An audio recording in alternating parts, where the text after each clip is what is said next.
Hello world, Shelly here, and I thought we would kick off new makeup in 2020 with a foundation review.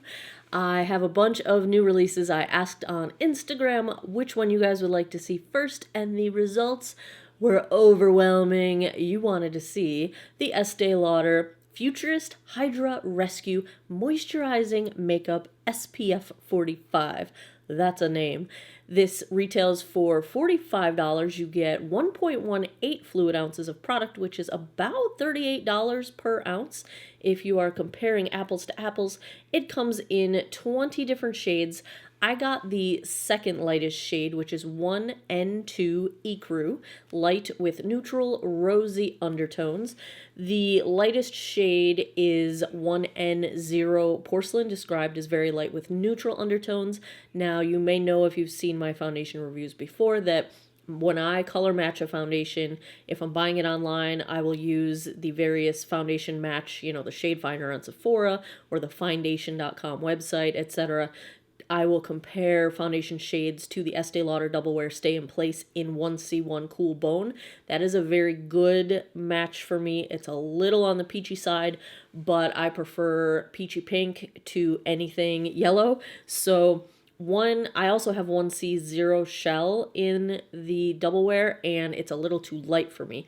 So when I was picking this, the 1N0 I was guessing would be too light. 1N2 might be a little too dark, but those are my only two options on the light end of the spectrum that are neutral to cool undertone. I'm generally neutral. In the winter, I lean slightly cool. If I'm self-tanning, I could get away with slightly warm, but so hopefully this will be okay in terms of the shade match.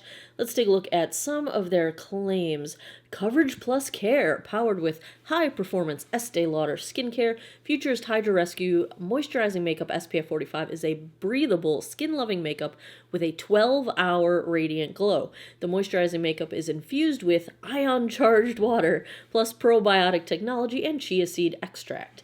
Buildable, medium to full coverage, lightweight formula immediately evens skin tone, covers redness, dark spots, and imperfections. Rescues skin with soothing, plumping hydration.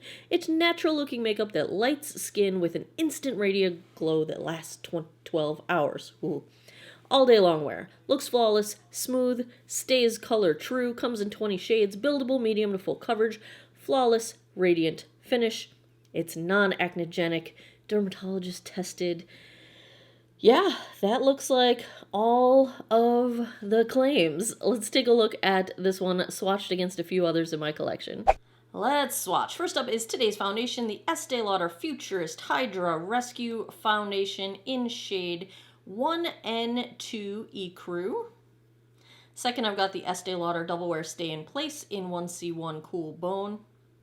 Third up is the MAC Studio Sculpt in NW15. Fourth is the Anastasia Beverly Hills Luminous Foundation in shade 140 Neutral. And last up, I've got the Tarte Found Sealer in shade 13 Neutral. I already cleansed, moisturized, and sunscreened this 45-year-old face. You're hearing Ziva being bad in the background. I have primed with my Strivectin Line Blur Effector. I felt bad after I did my best of 2019s that I haven't busted this one out in a while, so here you go. I do love it dearly. It is good stuff. And I have normal to dry skin. It's pretty dry this time of year. My skin dehydrates very easily all year round. I do have large pores. I have texture on this side of my face, some texture between my eyebrows. Foundation likes to settle into my foundation lines, my smile lines. So that is what we are trying to combat. Checking the ingredients here, this looks like a combination chemical and mineral sunscreen. It's a dimethicone-based foundation. It does have some natural extracts in here, some fruit oils, that kind of thing. And we also do have added fragrance at the very, very end of the list. So that's kind of the ingredient look. Let's get into this one. We do have a pump dispenser. Whoop! I will go in on one side of my face with a sponge. This is from Glam 35. This is the Vitamin E Infused Sponge, which vitamin E is good for like antioxidant protection, protecting your skin against free radicals, that kind of thing. And I've been using this sponge for about 2 weeks now. I enjoy it. It has great precision in the tip, and it's got a flattened side here. It's got a side with curvature that is good for those large areas of the cheeks. On the other side, I will use a brush, a brand new, gorgeous, fantastic e.l.f. Ultimate Blending Brush. I love this brush, you guys. And getting a new one, oh, it's so pretty.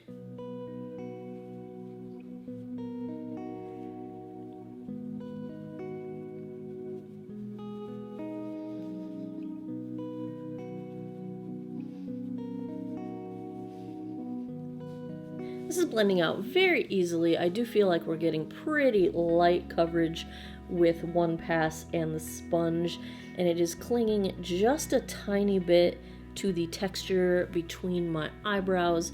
Otherwise, I think we're getting some cancellation of redness. Side to side, I do feel like there's room for more coverage. Let's try the brush side.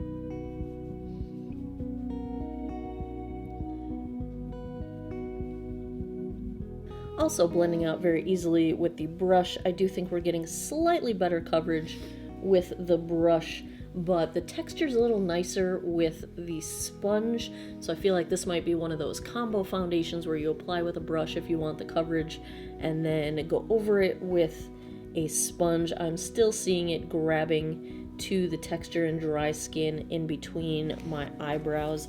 Let's take what's left and try to balance out the coverage in the areas where I need just a little bit more.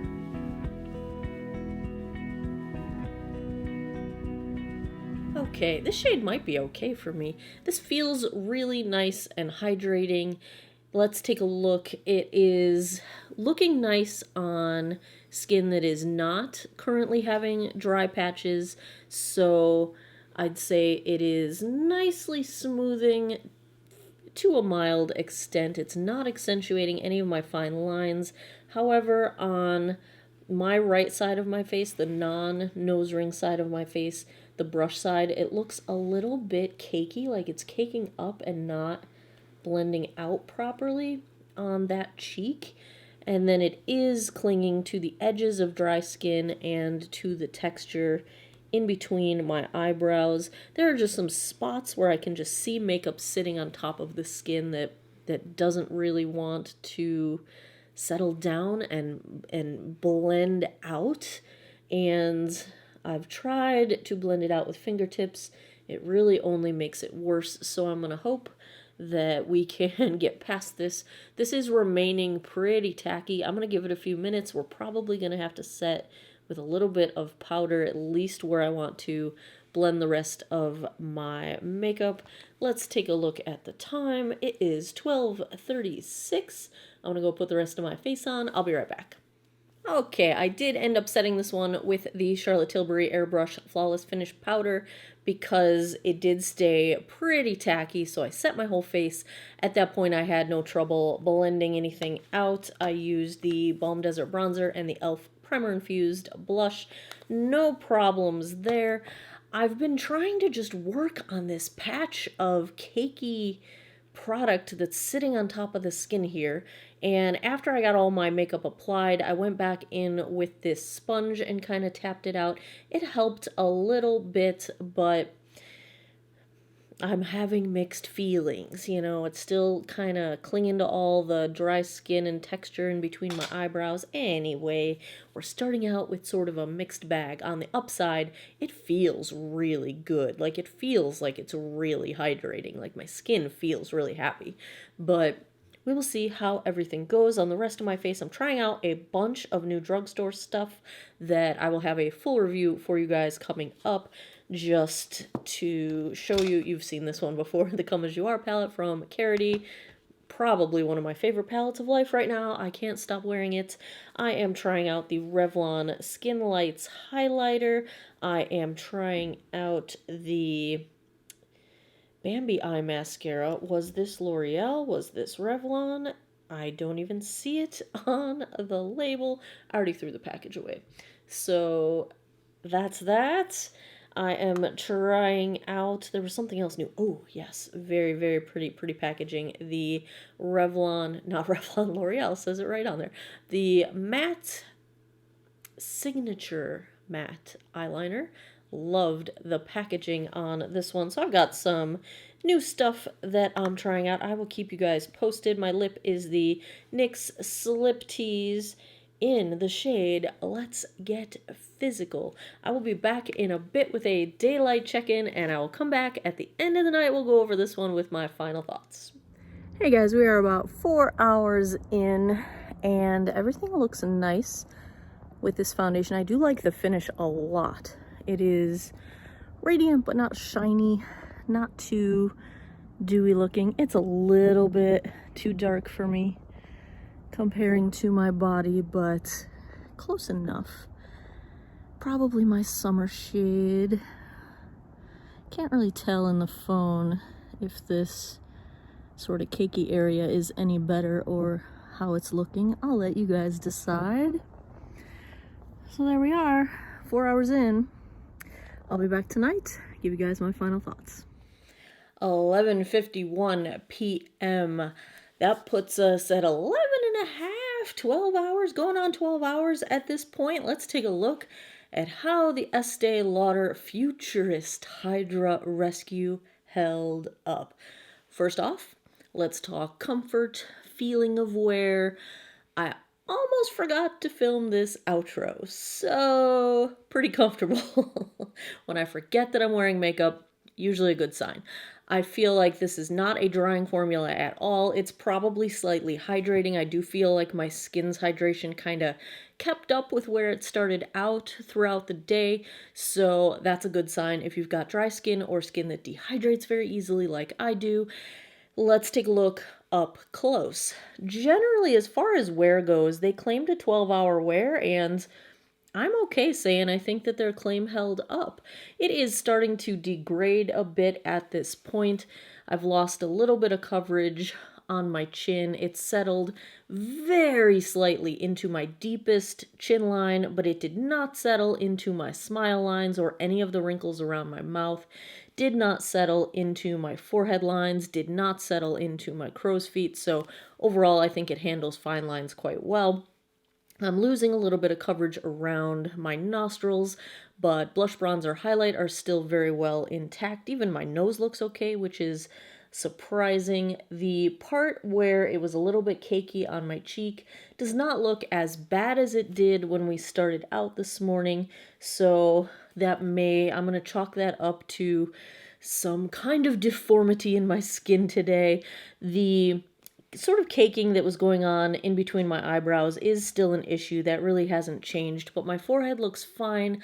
I don't think it looks dry or dehydrated. I don't think I'm having any issues with texture. Overall, I think this has degraded quite gracefully, and that's another thing I look for. Something that lasts 24 hours. Why do I keep trying to say 24 today? 12 hours, not only lives up to that claim, but seems to be pretty long wearing, very graceful degradation. I'm pretty happy with that. I wish there were more shades. There's 20 of them, of which I don't think any actually suit me. I am probably a mix of this shade and the lightest shade. But if you're looking dry skin and maturing skin, this one seems to perform pretty doggone good. I don't think it reaches full coverage like they claimed, but it's a good medium coverage, I would say, light to medium depending how you build it. I really like the finish. I think it is pretty. I think it is not overly dewy. It's that nice sort of healthy glow kind of a finish. I like this one, you guys. This is good stuff. And I love SPF 45. If I had to give a grade to the Estee Lauder Futurist Hydra Rescue, we just got to kick off 2020 with an A, you guys. This stuff is really nice. I like it. I wish there were more shades, because I'm not a fan of having to mix shades because I'm lazy like that. But this one looks nice. It feels nice. I'm okay with this. This is good stuff. All right. right. Yeah, we're starting the year off well. I'm happy about that. Ooh. Oh my gosh, I have so many new releases, you guys. I've got a zillion drugstore foundations that have come out in the past month or so. I just got a lot of stuff. I got a lot of stuff. Let me know in the comments down below what you would like to see next. Keep an eye on my Instagram. If you follow me there in my stories, whenever I'm trying to decide what to film, I will show you what I got and ask you what you guys want to see next. And yeah, so follow me over there. There you have it. First foundation review of 2020 in the books. If you enjoy foundation reviews, if you liked this one, give me a thumbs up down below. Let me know in the comments which foundations you would like to see next. And as always, thanks a lot for taking some time out of your day to geek out over makeup with me. Come back every Monday, Wednesday, Friday, 9 p.m. Eastern time for new videos. I appreciate your time, and I hope you guys all have an awesome day or night wherever you are in the world. Take care of each other. Bye-bye.